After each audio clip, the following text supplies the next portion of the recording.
My name is Chris Smalls from the United States. If you are seeing this video, we have been intercepted at sea and have been kidnapped by the Israeli occupation forces or forces of the country complicit in Israel of the Palestinians. I appeal to my comrades, friends, family, to everyone to put pressure on the U.S. government to demand my release and the release of my comrades as soon as possible. So let me get this straight. You can be a U.S. citizen, a labor hero, unarmed on a peaceful ship full of baby formula and medical supplies, and still get jumped by Israeli soldiers in international waters? And the White House has nothing to say? Well, we're going to talk about it. So you want to tell me an American man is caught delivering food to Gaza, and the news are reporting that he is an illegal immigrant? Cut the show. So do y'all want to take a guess why the only black man on the Freedom Flotilla was the one that was severely beaten by 7 IOF members? I mean, I know the answer. I want to see if you guys know it too. This how Israel do black Americans that don't lay down and kiss their feet. And this why I side eye a lot of black politicians taking money from AIPAC, because you would not be able to take money from the cartel and then make a distinction between yourself between what the cartel was doing when it was pushing violence and between what you was doing when you was lobbying on behalf of the cartel in this whole country. And to be clear, Israel got way more blood on his hands than all the cartels put together, but I digress. Which takes me to the specific case of Chris Smalls. On Saturday night, the Israeli Defense Forces surrounded, beat, and choked American labor leader Chris Smalls as they unlawfully boarded the Handala. For y'all that don't know, the Handala is the most recent aid ship trying to reach Gaza as a part of the Freedom Flotilla Coalition. I ain't gonna say no names, but there are 2 particular black men that I'm thinking of specifically that love to talk about doing things in the name of black people, especially when it comes to criminal justice and how we are stereotyped in terms of criminalization. Now, Smalls was the only black person on the flotilla and was punished much more severely than the other 20 members detained. Now, why would these 2 particular politicians always show their allegiance to Israel while talking about they doing something for criminal justice in America? We have ample amount of evidence and documents that show that American police will go get trained in IDF and then come over here and utilize and brutalize Americans with the same tactics that they've been able to perfect on Palestinians. So no, I'm not surprised when I see Chris Smalls was the only black person on this boat and he was punished much more severely than all the other members. The idea of targeting the one black man on the aid ship is sadly unsurprising as a lack of uproar from U.S. politicians and the large U.S. media outlets. Yet another U.S. citizen assaulted and detained by the IDF, yet not a peep from either side of the aisle, because Smalls is a black American leftist who is standing up to Israel campaign on mass starvation and trying to deliver baby formula and flour, to suffering Palestinians in Gaza. Which takes me to this tweet right here. I'm thinking of Chris Smalls and about how because he's black, no Greta Thunberg, no celebrity, no darling of the liberal class, he might not make it out alive. Blackness, when vulnerable on his knees, is a white supremacist fantasy. In a statement posted online, the group said 7 uniformed individuals choked him and kicked him in the legs, leaving visible signs of violence on his neck and back. The black body being magnetized for violence, something structural to the whole Western civilization, including Israel. To go on, the FCC added that when Smalls' lawyer visited him, he was surrounded by 6 members of Israel's Special Police Unit. This level of force was not used against other abducted activists. The coalition said describing this incident as discriminatory treatment and demanding accountability. It's not suspicious to y'all that any other country tries to lay a finger on a hair of an American, we will justify bringing that military aid on your ass and invading. But when Israel abuses, eliminates, erases American citizens, they get more aid. Not just Chris Smalls, they do like this when it comes to blackness too. Y'all know that they involuntarily, unconsensually was sterilizing the Ethiopian Jews over there in Israel. Do you know that before Israel, decided it was going to be in Israel and it was thinking about being in Uganda, they had went and converted a lot of Ugandans. You see what I'm saying? Now, if you convert and you from goddamn Poland or something like that, you can come to Israel and get you automatic citizenship. But them Ugandans that converted to Judaism, keep your black ass out. And play out this video. Listen to what this Israeli official say about black Americans, man. She don't stutter when she say it either. The major problem of Israel is with the young generation of the black community. Black Lives Matter starts there.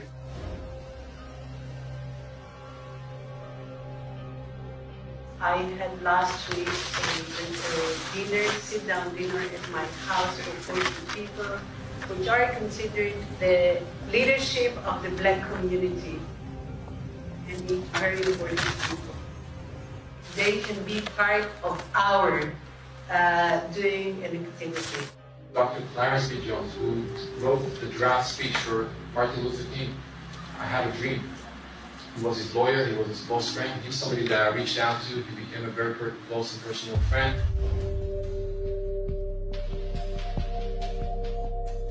Because of that relationship, he published 3 articles in the Huffington Post explaining why their agenda was hijacked.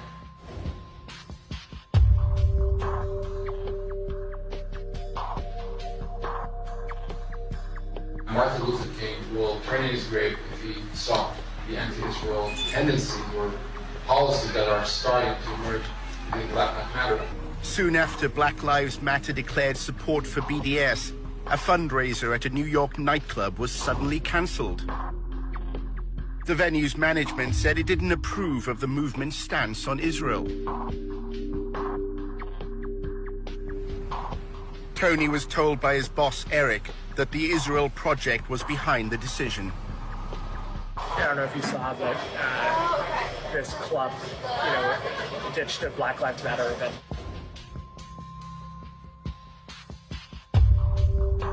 One of our donors, we just put in a call to him and we put in a call to the police. How is it? We finally got politicians talking about the starvation that's happening in Gaza based off of what Israel's doing to them, and now we have them being silent on what Israel has done to an American citizen.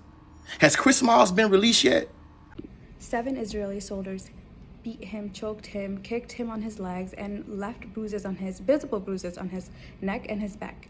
Why? Because he decided to deliver aid to Gaza for children dying of starvation, man-made starvation. And guess what?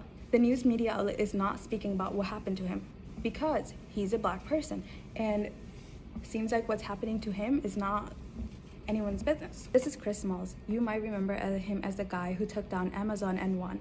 This weekend, he did join the Freedom Patella Coalition to deliver aid to Gaza. He's still in custody. No updates, no outrage, nothing. Why? Because he's Black. Because he decided to speak up against injustice. Other activists were treated better, the white ones, the European one, but Chris, he was silenced, he was beaten, he was ignored. The American media doesn't care. Neither does our politicians. If this was Greta Thunberg, the world would go crazy. If this was some celebrity, white celebrity, the world would go crazy. But guess what? Because this is someone who is a person of color, the world is not speaking up against what happened to him. This is still injustice, what happened to him. He's an activist. This isn't just about Chris. This is about how Black bodies are brutalized even when they show up to bring baby food to starving children. When a white activist like Greta Thunberg speaks up against injustice, she at least gets a headline of what happened, what they caused to her. But someone like Chris Smalls, when he's beaten, the media is silent. What reason? For what reason is he beaten up like that? The only Black person on the Gaza Freedom Flotilla was beaten by Israeli occupation forces. Chris Smalls, the American labor organizer, was allegedly beaten by 7 IOF soldiers who choked and kicked him. And then, when he met with his lawyer, he was allegedly surrounded by 6 members of Israel's Special Police Unit. And I really don't think that this is any coincidence. Israel is an outpost of Western imperialism. Its founders stated that it was going to be an outpost of civilization, opposed to barbarism. They were inspired by the Scramble for Africa, the event which led to the killing of tens of millions of Congolese people. Israel was one of apartheid South Africa's final allies, whilst the Palestinian Liberation Organization, led by Yasser Arafat, were working in collaboration with Nelson Mandela and the ANC to try and bring down apartheid. And there are currently former IOF soldiers working as mercenaries in the Congo. And so is it really surprising that this imperialist country that collaborates with the most barbarous regimes all over the world and helps to train the American police would beat up a Black person out of all of the activists? This is Chris Smalls. Chris is the former president of the Amazon Laborers Union. He helped to organize the Amazon workers so that they could form a union and fight for fair wages. Recently, Chris was aboard the Handala flotilla. The entire crew of the Handala was kidnapped by Israeli soldiers. Chris was the only black man aboard the Handala. As the only black man aboard the Handala, Chris was the only one brutally beaten upon arrival. As the only black man aboard the Handala, Chris was the only one surrounded by 7 Israeli soldiers as he met with his attorneys. We want Chris Smalls and the entire crew of the Handala returned safely. The crew of the Handala is a flotilla or a water vessel like a boat. They were attempting to deliver life-saving supplies to the children in Palestine, one of these supplies being baby formula, when they were kidnapped by Israeli soldiers. Black TikTok, I need your help. I need you to share my posts, make your own posts, whatever it is that you need to do to get the word out that Chris Smalls and the entire crew of the Handala flotilla have been kidnapped by Israeli soldiers. They threw me to the ground. They put their knee in my back. They twisted my arms behind my back. They levitated me, and they pulled my hair and used my chains as a noose to choke me to the point where I couldn't breathe. My name is Chris Smalls. I am the founder of the Amazon Labor Union, and recently I joined the Handala mission to deliver humanitarian aid to the people of Gaza. I was the only black man on board. I definitely expected them to target me in some capacity. Did I know it would ever get physical? Not really. You are seeing this video. We have been intercepted at sea and I've been kidnapped by the Israeli occupation forces. IOF got on board with camera crews. When we got to the port of Rashad, the immigration authorities, they had a camera crew waiting for us. So everything was being propagandized, and we wasn't giving that to them. Instead, we were chanting out Free Palestine. As the camera crew was in our faces, I put my hands up. I said, I do not consent with these photos. And they took that as some type of aggression to throw me to the ground. And that's when, once again, the authorities were called over. They isolated me from the rest of the crew. They threw me against the wall face up. And they said some racist remarks. One of the guards saying that he's the furthest thing from my brother, not even close. Meaning, don't look at him as an equal person because of my skin color. That's when I knew that if I'm going through this as an American citizen, then I can only imagine what people of Palestine are going through. So let me get this straight. You can be a U.S. citizen, a labor hero, unarmed on a peaceful ship full of baby formula and medical supplies, and still get jumped by Israeli soldiers in international waters? And the White House has nothing to say? Well, we're going to talk about it. So let's start with the facts. Chris Smalls, the same guy who took on Amazon and won, he was just assaulted by the Israeli military. He joined the Gaza Freedom Flotilla, a peaceful aid mission carrying food, insulin, diapers, water filters because Gaza is starving. Not figuratively, literally. Babies are dying from malnutrition. Cancer patients are dying without chemo. Pregnant women are delivering next to mass graves. They intercepted the ship 40 miles out in international waters. They cut the comms. They boarded the boat. 7 armed soldiers beat Chris like he was smuggling a nuke. They dragged him across the deck, choked him, kicked him. They left him bruised and bleeding for bringing baby formula.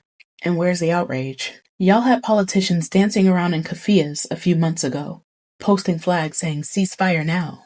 But let a black man show up for real, with his feet on the ground and his name on a boat. And suddenly the silence is louder than the bombs. Because solidarity only matters to these people when it's aesthetic, when it's hashtags and vibes, not when it's a Freedom Ride 2.0, not when it's a black organizer getting jumped in broad daylight by a military that we bankroll. Now let's talk about why Chris was even there.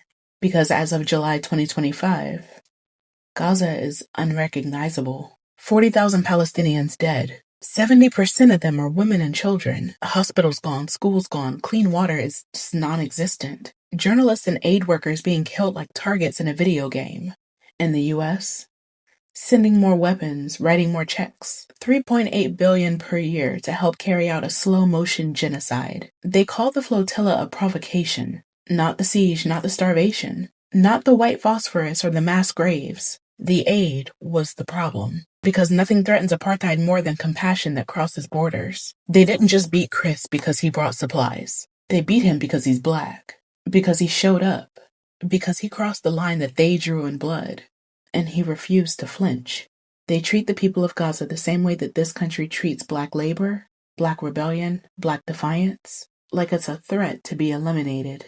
So say what happened and say it loud. Chris Smalls got jumped by the IDF for trying to feed starving children. And if your justice stops at the border, then it was never justice at all. I thought Mr. Netanyahu said that he just bought TikTok and it's the greatest way on that he's going to use to silence people. Well, ladies and gentlemen, let me tell you, information has already started circulating, and the American man who was on a mission to go help out people of Gaza, and now clock it, I need to emphasize, because they always give us the wide picture that they are the saviors. Everything that has been happening and DJT has been doing, start with Netanyahu. Yes, black men have been on the front line. But guess what? That's something the news won't show you. Anywho, black men with other people from different countries, they went to help out Gaza. And guess what? He was the only one who was severely tortured, because he was darker than all of them. And by the way, I need to let y'all know, the United States of embarrassment just shissed the news. They kept quiet, but they cannot wait to let you know that Caitlyn Jenner changed his gender. If you hear your country's name in this video, that means Israel has just taken hostage some of your fellow citizens who are aboard the Samud flotilla, which was illegally intercepted last night, trying to bring life-saving aid by sea to the coast of Gaza. Let me say it one more time. Last night, Israel captured hundreds of citizens from over 44 countries because they were bringing aid on boats to the coast of Gaza. Let's get started with the top of the list. Algeria, 17 citizens. New Zealand, 3. Argentina, 3. Australia, 5. Austria, 4. Bahrain, 2. Belgium, 4. Brazil 13, Bulgaria 1, Colombia 2, Croatia 1, Czechia 1, Denmark 1, Finland 6, France 33, Germany 13, Greece 26, Ireland 16, Italy 43, Japan 1, Jordan 3, Kuwait 3, Lithuania 1, Luxembourg 1, Malaysia 22, Mauritania 1, Mexico 7, Morocco 6, Netherlands 9, Norway 5, Pakistan 1, Poland 3, Portugal 4, Serbia 1, Slovakia 1, South Africa 6, Spain 48, Sweden 10, Switzerland 19, Tunisia 25, Turkey 38, UK 14, US 20, and Uruguay 2. If you heard your country on that list, that means Israel is currently holding some of your fellow countrymen, your citizens, in terror cells in their military court system for the crime of trying to feed the people that they are starving to death. Raise your voices. The world's erupting in protest right now. Turkey just sent an additional 45 ships by sea to go try to break the siege in solidarity with the Samud flotilla. And you need to find a protest in your city, get out on the streets, and demand the end of this genocide, demand the end of the siege, demand the end of Israel's impunity and avoiding all consequences for their actions and destruction of the world.